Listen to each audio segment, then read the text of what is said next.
ጠረኑም ይቆያል ደግሞ ላይሽ። እስቲ ሴት እህቶቻችን ስለ ንጽህና መጠበቅ ያላቸውን አመለካከት እንጠይቃቸው። ሰላም እንዴት ነሽ? እግዚአብሔር ይመስገን። እንዴት ነሽ? ሰላም እንዴት ነሽ? ከሎሽን ከቫዝሊን እና ከሻወር ጄል አንዱን ምረጪ ብትባይ የቱን ትመርጫለሽ? ሎሽን ባልዚዮ አሪፍ ብዬ አስባለሁ።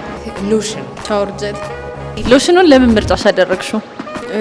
ላይክ አሁን ሻወር ጄል ሳሙና መጠቀም እንችላለን።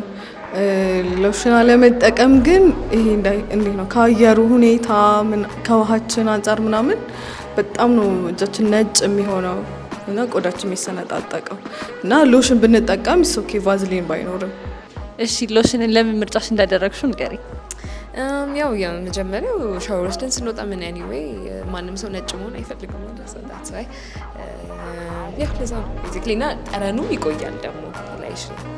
ዲነን ለምን ምርጫ አደረክ? ሞር ለፀሐይ አሪፍ ነው ብዬ አስባለሁ። ለቆዳችን ስለሆነ እንዳይላላጣም ነገርና ለብርድ ነስ እንዳይሰነጣጥቀን አሪፍ ነው ብዬ አስባለሁ። እሱ አንደኛ የሻወር ጀል ጠራናቸውን መዓዛቸውን እወደዋለሁ፣ የሻወር ጀሎች መዓዛ። ሁለተኛ ደግሞ ከታጠብሽበት በኋላ ሰውነትሽ አይደርቅም። የእናንተስ ምርጫችሁ ምንድን ነው? ኮሜንት ሴክሽን ላይ አስቀምጡልን። ኤችቲ ኮስሞ ነን።